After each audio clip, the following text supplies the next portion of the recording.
Dans un monde où les forces invisibles tissent des alliances et où les stratégies politiques s'entrelacent avec les destins des nations, une vérité profonde reste souvent cachée aux regards pressés. Aujourd'hui, nous plongeons au cœur d'un mystère qui dépasse les simples jeux de pouvoir. L'Algérie, ce pays fier et historique, armera son destin, tandis que des voix anciennes et sacrées, portées par la foi, nous invitent à comprendre ce qui se joue au-delà des cartes diplomatiques. Lavrov, le ministre russe des Affaires étrangères, a récemment dévoilé un plan qui secoue les fondations mêmes de la géopolitique. Un plan choc où l'Algérie ne se contente plus d'être un simple acteur régional. Elle devient un acteur majeur dans un échiquier mondial complexe. Mais ce que peu savent, c'est que derrière ces alliances stratégiques, un guide spirituel, attendu depuis des siècles, s'invite dans les calculs des puissants. Le Mahdi, figure emblématique de la justice et de la paix, symbolise cet espoir qui traverse les âges, ce souffle d'espoir pour les opprimés et les âmes en quête de vérité. À travers cette vidéo, nous allons explorer ce croisement fascinant entre politique, foi et destinée. Nous verrons comment l'Algérie, forte de son histoire et de sa foi, fait face aux menaces extérieures, comment la résilience intérieure naît de la foi profonde de son peuple, et comment un éveil des consciences pousse chacun à chercher un sens plus grand, un plan divin derrière les événements qui secouent. Le monde. Alors, je te pose cette première question. Spectateur. Cette alliance entre l'Algérie et la Russie est-elle simplement un jeu politique ou fait-elle partie d'un dessein plus grand inscrit dans les plans d'Allah? Prépare-toi à un voyage au cœur des mystères, à une plongée dans les profondeurs de l'âme et à une réflexion qui, je l'espère, éclairera ta conscience et renforcera ta foi.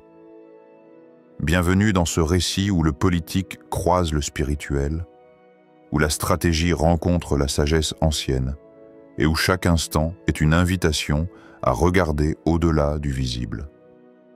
1. L'Algérie et la Russie, une alliance stratégique. Il est des liens que l'on tisse avec l'encre de l'histoire. Des alliances forgées non par la seule diplomatie des hommes, mais par le feu de l'épreuve, le poids du sang versé, la mémoire des peuples debout, l'Algérie et la Russie. Deux nations aux trajectoires différentes, mais dont l'intersection aujourd'hui semble obéir à une logique plus profonde que celle des intérêts géopolitiques. Dans les années sombres de la colonisation, alors que les cris des martyrs d'Algérie montaient vers le ciel, la Russie, alors Union soviétique, apportait son soutien idéologique et politique à un peuple en quête de liberté. Et bien que ce soutien ne fût pas toujours parfait, il fut là, et il résonne encore dans les couloirs silencieux de l'histoire. Le ministre russe des Affaires étrangères, Sergueï Lavrov, ne manque jamais de le rappeler. En 2023, à Alger, ces mots furent pesés. Les relations historiques entre nos deux pays appellent au respect mutuel, APS. Mais qu'est-ce que le respect quand il est invoqué au sommet des États? Qu'est-ce que la mémoire quand elle devient fondement d'une stratégie militaire, énergétique, économique? Ce que Lavrov ne dit pas, mais que son regard trahit, c'est que l'Algérie, aujourd'hui plus qu'hier, se dresse comme un acteur clé d'un monde en transition. Depuis 2010, l'Algérie a intensifié ses achats d'armement auprès de la Russie. Missiles, chars, systèmes de défense S-400. Non pas dans un élan belliqueux, mais dans une logique de souveraineté assumée. L'Algérie ne veut pas dépendre, ni de l'Europe, ni de l'Amérique. Elle veut se tenir debout. Et pour cela, elle s'arme. Mais derrière cette défense, une autre dimension semble émerger, celle du réveil. Le réveil d'une nation consciente de sa place, de son histoire, et peut-être de son rôle dans un plan plus vaste, un plan que seuls les cœurs éveillés peuvent pressentir. Voix plus lente, presque chuchoté. Ne vois-tu pas que les événements du monde ne sont plus linéaires, que l'Est et l'Ouest changent de forme, et que les alliances anciennes ne suffisent plus à contenir le feu de la transformation? C'est ce que semble murmurer l'actualité. La question n'est pas seulement militaire, elle est aussi mystique, car cette alliance entre la Russie et l'Algérie dépasse les chiffres et les contrats. Elle surgit à une époque où les prophéties circulent sur les lèvres des sages, où les rêves des croyants s'intensifient et où les signes s'accumulent. Et si cette consolidation stratégique n'était qu'un prétexte pour préparer autre chose? Une nouvelle ère? Un temps où l'invisible se mêle au visible? Un moment charnière où l'Algérie, terre d'honneur, terre de patience, deviendrait un pilier pour le monde musulman? Histoire racontée avec ton plus ancien, style conteur berbère. Il était une fois un vieil homme dans les montagnes du Djurdjoura. Il racontait à ses petits-enfants l'histoire d'un pays qui, malgré les vents violents, avait su garder sa lumière. Il disait « Quand viendra le temps où les nations puissantes reviendront frapper à notre porte, ce ne sera pas pour nos ressources, mais pour notre foi. Car celui qui détient la foi détient le cœur du monde. » Zoom sur les chiffres. L'Algérie est le 3e client militaire de la Russie en Afrique. En 2023, elle a signé un accord de coopération renforcé avec Moscou. Elle refuse de rejoindre les blocs militaires occidentaux, préférant une voie indépendante. Mais qu'est-ce que l'indépendance quand elle n'est pas intérieure? Qu'est-ce qu'une armée puissante si le cœur du peuple est égaré? Ce que l'Algérie tente de construire, et que Lavrov, malgré lui, admire, c'est une forme d'autonomie sacrée. Une souveraineté alignée non seulement sur la carte du monde, mais sur la carte céleste. Une souveraineté qui respecte le décret d'Allah. Et si cette alliance n'était qu'une étape dans un plan plus vaste? Et si, au-delà des traités signés, un pacte silencieux se nouait entre les cœurs éveillés? Un pacte qui dépasse les chancelleries. Un pacte entre les peuples et leurs créateurs. Ce partenariat n'est pas neutre, il est lourd de symboles. Il rappelle au monde que l'Algérie ne se dilue pas dans les logiques de domination. Elle choisit, elle trace sa voie. Et ce chemin, peut-être, croisera celui du Mahdi. Non pas dans le fracas des armes, mais dans le calme stratégique des justes. Car dans le silence des choix calculés, se dessinent parfois les volontés divines. Et toi, frère, sœur, crois-tu vraiment que cette alliance est fortuite? Ou sens-tu, au fond de toi, qu'il y a dans cette marche un appel, une direction que seul Allah peut initier? 2. Le Mahdi, guide spirituel et espoir des opprimés. Il y a des noms qui ne sont pas simplement prononcés, des noms que l'on ressent, dans le silence d'un cœur brisé, dans les soupirs de l'injustice, dans les pleurs d'une mère qui élève les mains au ciel sans réponse apparente. Le Mahdi, celui que l'on attend, celui que l'on appelle sans le nommer, celui dont les pas, peut-être, résonnent déjà sous les pierres d'un désert que l'on croyait oublié. La tradition islamique ne parle pas du Mahdi comme on parle d'un roi ou d'un chef de guerre. Non. Le Mahdi n'est pas une simple figure historique. Il est un miroir. Un miroir que chaque âme sincère tient entre ses mains. Un jour, un vieil imam dans une zaouïa reculée du Sahara chuchota à ses disciples: « Le Mahdi n'est pas une légende. Il est une promesse, une réponse. Il n'est pas une question d'avenir, mais de préparation intérieure. » Le Mahdi dans la tradition. Dans les récits anciens transmis par les savants, le Mahdi viendra d'une région d'Orient. Son nom se rapproche de celui du prophète. Il restaurera la justice là où elle a été piétinée. Il s'opposera aux tyrans, non pas par les armes seules, mais par la lumière du tawhid, la sincérité du cœur et la droiture du comportement. Il ne sera pas entouré de chars, mais de cœurs purs. 313 compagnons, des hommes et des femmes éveillés, guidés non par la colère, mais par l'intuition sacrée. L'intuition que le temps du retour de la justice approche. Mais pose-toi cette question. Est-ce que toi, tu le reconnaîtrais? Si le Mahdi venait sans drapeau, sans armée, sans déclaration officielle, le reconnaîtrais-tu à la douceur de son regard, à sa profonde certitude, à la lumière qui irradie de son silence? Il est dit qu'il apparaîtra lorsque le monde sera secoué, lorsque les alliances changeront, lorsque les puissants ne sauront plus gouverner, lorsque la vérité se cachera dans les plis de l'ombre et que l'oppression deviendra monnaie courante. Petite histoire racontée avec lenteur, comme une légende spirituelle. Un homme pauvre, dans un village oublié du Yémen, pleurait chaque nuit. Non pas pour la pauvreté, non pas pour la douleur, mais parce que, disait-il, il sentait que la justice était proche mais qu'elle ne pouvait pas encore venir.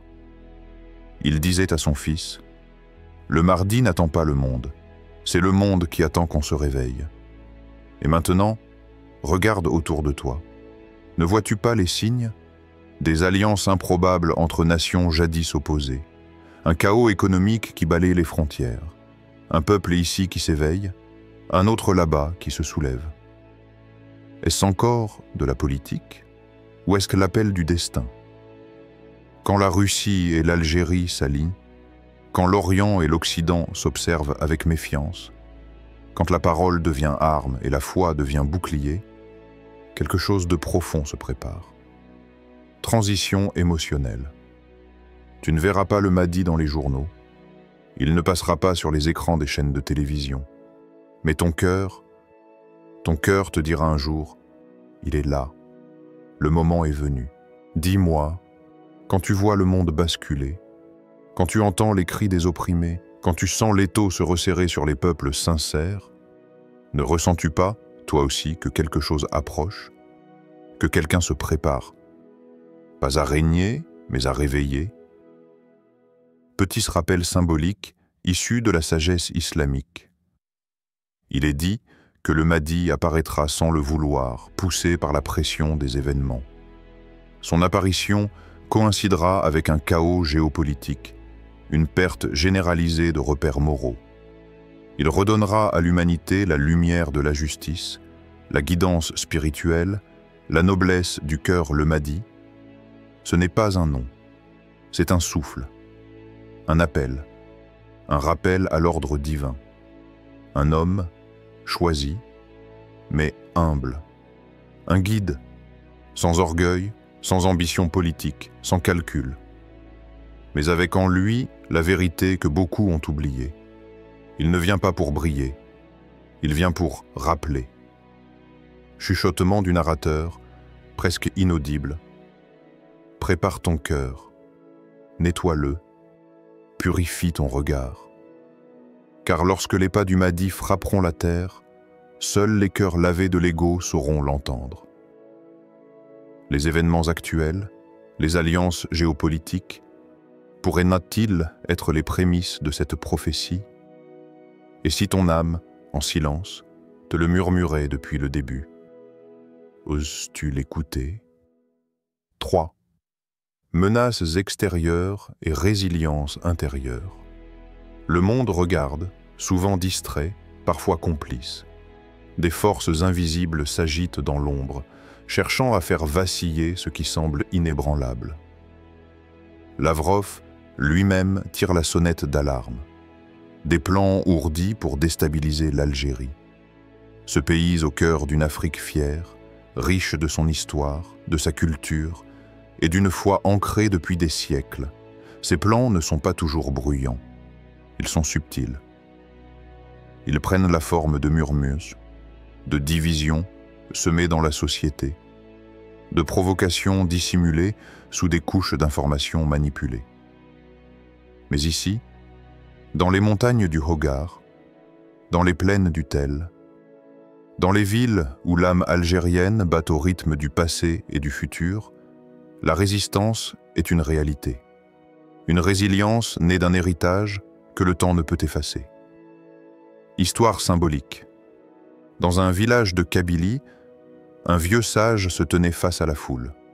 « Les tempêtes arrivent, disait-il, mais nos racines plongent si profondément dans cette terre que même le vent le plus violent ne peut nous déraciner. » Ces paroles n'étaient pas seulement pour eux, elles étaient pour chaque âme qui, face aux attaques invisibles, choisit de garder la foi comme bouclier.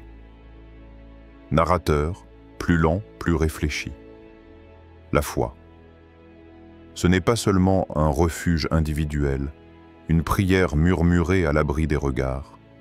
La foi est une armure, une lumière dans la nuit, une force intérieure qui ne vacille pas, même lorsque les murs s'effondrent autour de toi. Face à la menace extérieure, la véritable puissance ne réside pas dans la guerre des armes, mais dans la guerre des cœurs et des esprits. C'est là que l'Algérie excelle. Ce pays, forgé par des siècles de lutte, de sacrifices et d'un attachement indéfectible à Allah, trouve dans sa foi la source de sa résistance invincible. Question posée au spectateur, ton intense, presque intime, quand les tempêtes du monde grondent, quand les ennemis invisibles cherchent à semer le chaos, comment ta propre foi peut-elle devenir ce rempart, cette forteresse imprenable? Dans tes moments d'épreuve, dans tes nuits sans sommeil, dans tes combats silencieux, trouves-tu en toi la force d'un peuple entier? Rappel spirituel, citation indirecte. La foi qui traverse les épreuves ne plie pas. Elle se renforce. Elle éclaire les chemins obscurs. Elle rappelle que le vrai combat n'est pas celui des armes, mais celui de la patience, de la persévérance et de la confiance en la sagesse divine. L'Algérie résiste, non parce qu'elle est invincible, mais parce qu'elle puise dans la foi une force que rien, ni personne ne peut briser. 4. L'éveil des consciences et la quête de sens. Au-delà des cartes, des alliances et des rivalités visibles, se joue une autre bataille, plus subtile, plus silencieuse, celle des cœurs qui s'éveillent, des âmes qui cherchant un souffle, un sens, une lumière dans ce monde souvent assombri par le tumulte. Dans chaque regard, une quête, une recherche d'authenticité, d'unité, de justice. Le message transmis par celui dont la parole guide encore des millions, celui que la paix enveloppe, nous appelle à la patience, à la solidarité, à la sagesse. Ce message ne s'efface pas. Il transcende le temps et l'espace. Il est là, à portée de main, pour qui veut écouter. Histoire inspirante. Un groupe de jeunes dans un quartier d'Alger s'est réuni chaque soir pendant 1 mois. Sans armes ni cris, ils ont construit un cercle d'espoir, d'entraide et de prière. Ils ont écouté, partagé, réfléchi, et dans ce simple échange, une flamme s'est allumée. Un réveil doux, mais puissant. Ce réveil, c'est peut-être le plus grand des plans. Un retour à l'essentiel, à la lumière d'Allah, au cœur de l'âme humaine. Et toi, spectateur, dans ce monde en mouvement, dans ce chaos apparent, entends-tu cet appel silencieux? Cette invitation à tourner ton regard vers l'intérieur, à chercher la vérité, la justice, la lumière au plus profond de toi-même? Question posée, ton doux, invitant à l'introspection.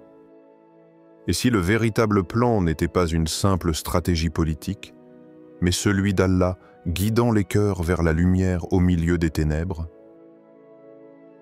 Résonance spirituelle. Car la sagesse divine agit souvent dans le secret. Elle éclaire les pas de ceux qui cherchent, sans bruit. Elle unit ce qui semblait dispersé. Elle rappelle que parfois, le pouvoir le plus fort est celui de la foi partagée, de la conscience éveillée et du cœur tourné vers la paix.